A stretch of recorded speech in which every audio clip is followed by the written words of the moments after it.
A tale of two Californias. We just got more details about the launch of a plan to split the state in two. The California Republicans are proposing it as a response to the redistricting effort that voters will decide in November. NBC Bay Area's Chris Sanchez joins us now with some of the specifics here and whether the state split could be successful for the first time in state history, because this is not the first time we've talked about this, Chris. No, and splitting the state would be a very long process, one that is allowed by the California Constitution, but which would require the approval of both the state assembly and the state senate and the voters of California. The so-called two-state solution would split the state vertically, with the Bay Area and all but one coastal county in the west, including LA, Santa Barbara, San Diego.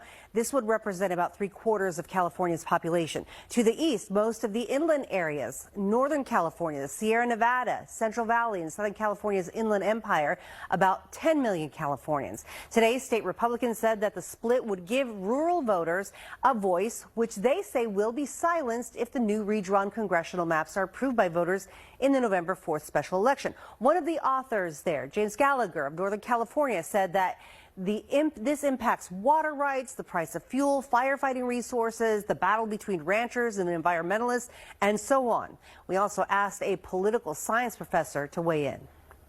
When you strip us of all representation and you deprive us of our voice, then we have no other option but to move forward in a civil way and pursue our own dreams.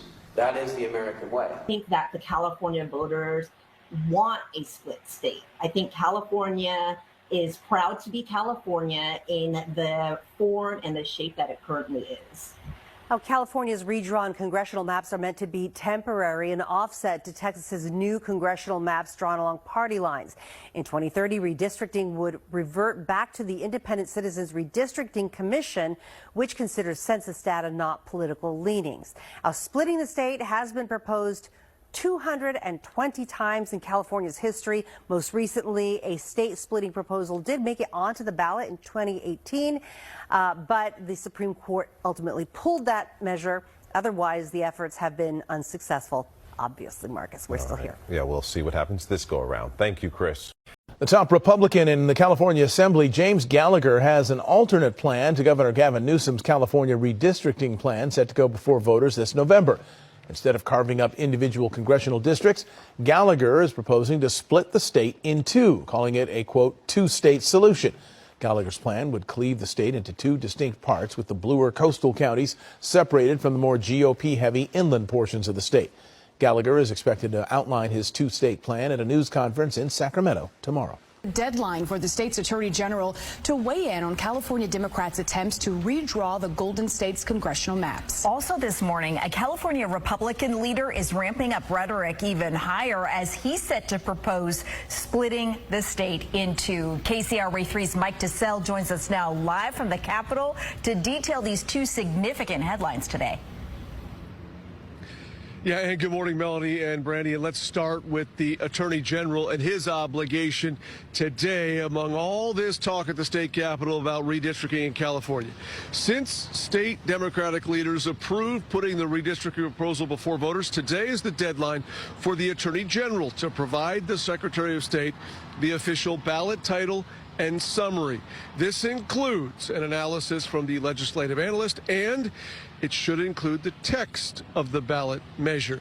And then there's this map that's creating another headline. That's because State Assembly Republican leader James Gallagher set to unveil a plan this morning to literally redraw and split California into two separate states. Under his plan, more than 10 million Californians in most of Northern California, but not including Sacramento, Solano, nor Yolo counties, would be part of a new inland state.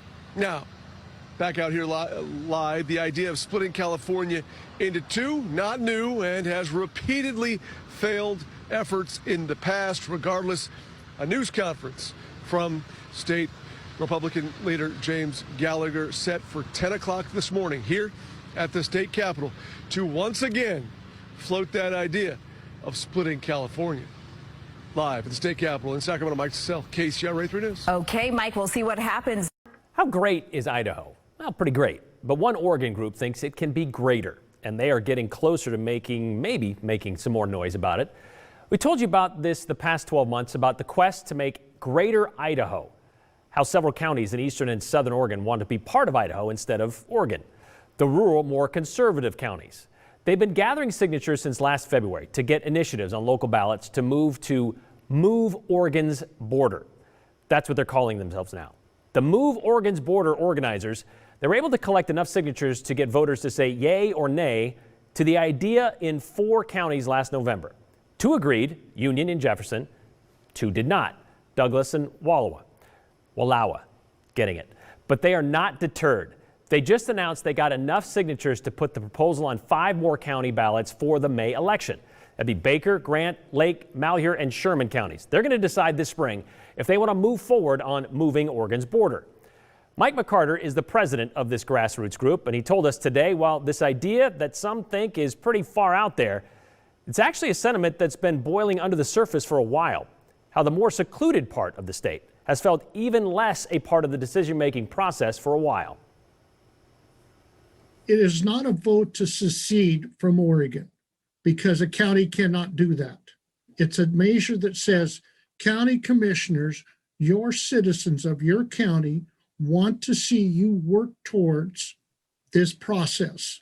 This process, it's a long and involved one. I mean, it's not just we want to do our own thing, and so therefore we're going to do it. Right. And, it could be squashed at any minute, because in order for this to accomplish, the next step is for the Oregon legislature to pick it up.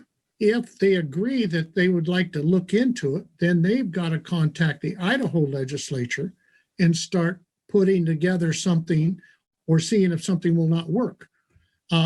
If they get a contract or a compact put together, then it goes to the U.S. Congress for approval. You're pretty aware how slim your chances are, right? Oh, sure. But what's your option? To sit and continue with what we're dealing with for the last 15 or 20 years with the Oregon legislature? It doesn't mean that we're going to give up on trying to get a balanced legislature there. But stop and think. More than 75% of the population and the legislators are in the Willamette Valley. So they're passing their drug laws, or should I say lack of laws and justice going on there. They're passing their tax and spend issues. They're homeless, they're illegals, they're Antifa and all of that stuff. Where are we sitting? And those forgotten people, mostly in the inland counties of this state, they have no voice. And in fact, now even worse, their representation could be completely stripped by the Gavin Mander proposal, Prop 50, that's been put on the ballot, where I have introduced AGR 23 to say, you know what, we want our own state. Because there's 2 fundamental things, 2 fundamental American values: representation, that we should have a voice, at least someone who can represent us in government and speak for us. And if you're going to strip us of that with this partisan gerrymander that takes us down to 7% representation in the state, then we have lost our representation. But also, secondly, self-determination. This resolution, which is the constitutional way to go about forming a new state. Article 4 of the Constitution allows for the creation of a new state if you get the consent of both houses of the state legislature and the Congress. So that is what we have proposed with this measure. But I also believe this is going to be a very locally driven, it's probably going to be a long process. And it starts with these communities having these discussions, talking about whether or not we want to move forward and move in our own way, a new direction, and have our own statehood. Certainly this map is not set in stone. And there may be some communities who say they don't want to go forward with a new state. And that's part of democracy, that's part of what should be the process.